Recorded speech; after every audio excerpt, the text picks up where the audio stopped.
बनी सन्यासी। एक दिन टीवी पर बाबा बिरजूनाथ का प्रवचन चल रहा था।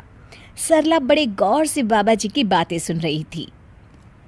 भाइयों और बहनों, हम क्या लेके आए थे और क्या लेकर जाएंगे। दुनिया तो मोह माया का जाल है। हमारे रिश्ते नाते सब झूठे हैं। इनके चक्कर से बाहर निकलकर भगवान का ध्यान लगाए, तभी हमारा जीवन सफल होगा। चलिए, आज के लिए इतना ही, कल हम फिर आएंगे। प्रणाम बाबा जी। सरला बाबा बिरजूनाथ की परम भक्त थी। वो हमेशा उनका प्रवचन सुनती थी। एक दिन, सरला, जल्दी से मेरा नाश्ता लगा दो, मुझे देर हो रही है भाई। तभी विनोद देखता है कि सरला अपनी आंखें बंद कर ध्यान की मुद्रा में बैठी है। अरे तुम यहाँ बैठी कौन सा मंत्र पढ़ रही हो? मेरा नाश्ता कहाँ है? सरला अपनी आंखें खोलती है और मुस्कुराकर जवाब देती है, क्रोध मनुष्य का सबसे बड़ा दुश्मन है, उस पर काबू करना सीखिए स्वामी। अरे ये स्वामी कौन है? मेरा नाम तो विवेक है, भूल गई क्या? और कब से भूखा बैठा हूँ, चलो ना मेरे लिए जल्दी से नाश्ता बनाओ ना तुम। नाश्ता आप खुद बना लीजिए, इस वक्त मैं भगवान का ध्यान कर रही हूँ। विनोद चिढ़ जाता है। अरे यहाँ कोई मजाक चल रहा है? ये कैसे उटपटांग बातें कर रही हो तुम? मैंने तुमसे कितनी बार कहा है कि ये बाबा लोगों के प्रवचन ज्यादा मत देखा करो। खैर, तुम्हें तो मैं शाम को देख लूंगा, अभी मुझे देर हो रही है। उसी शाम सरला की सास, अरे बहू, कहाँ मर गई थी है? घर में इतना काम पड़ा है और तू है कि बाहर सैर सपाटा कर रही है। माँ जी, मैं तो मंदिर में कीर्तन करने गई थी। अरे वो सब तो ठीक है, पर घर के काम क्यों नहीं किए तूने? और ये किस तरह के कपड़े पहन रखे हैं तूने? नया फैशन है क्या? नहीं माँ जी, ये तो हम सन्यासियों के कपड़े हैं। आज से मैं सिर्फ भगवान की भक्ति करूंगी। अच्छा, और घर के काम कौन करेगा? घर के काम तो आप करेंगी माँ जी। अच्छा, मैं चलती हूँ, मेरा ध्यान का समय हो गया है। सरला अपने कमरे में चली जाती है। इस तरह सरला घर के काम करना बंद कर देती है और मजबूरी में सरला की सास को घर के सारे काम करने पड़ते हैं। कुछ दिनों के बाद, अरे बेटा, ऐसा कब तक चलेगा? इस बुढ़ापे में सुबह से शाम तक काम कर कर के लगता है मैं तो बहुत जल्द भगवान को ही प्यारी हो जाऊंगी। तुझे अपनी माँ की जरा भी चिंता नहीं है क्या? माँ, मेरी तो समझ में नहीं आता कि सरला का क्या करूं।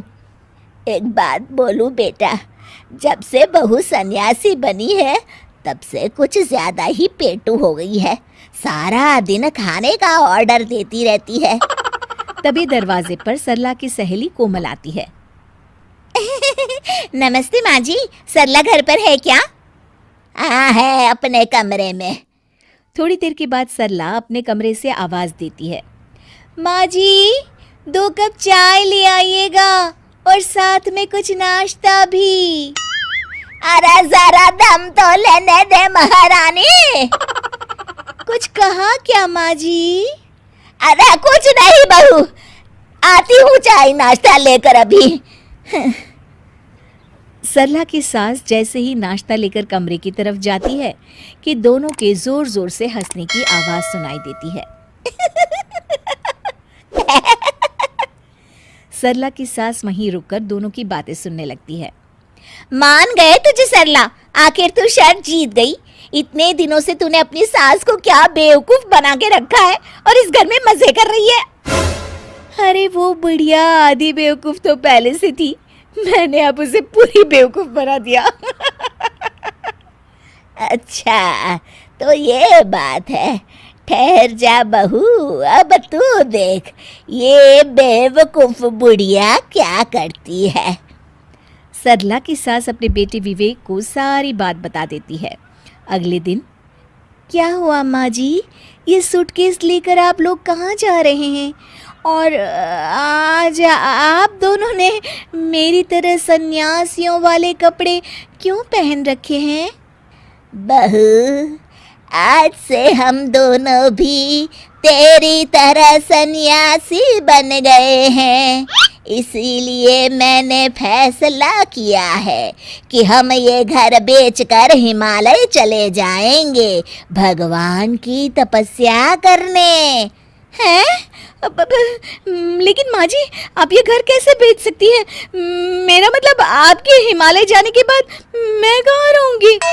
अरे तू भी तो सन्यासी है, और एक सन्यासी को घर की क्या जरूरत। चल तू भी अपना सामान बांध ले, चल जल्दी कर बेटा। बाबा बिरजूनाथ बिल्कुल सही कहते हैं।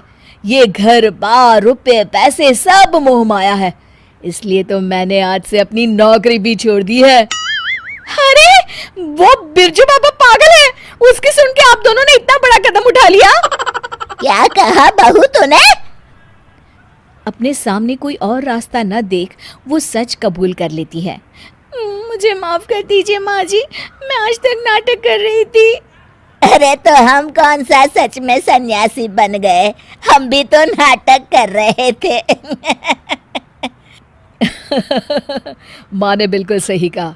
अब तुम्हारे ड्रामे का पर्दा गिर चुका है सरला। चल बहू चल, जल्दी से झाड़ू उठा और घर की साफ सफाई में लग जा।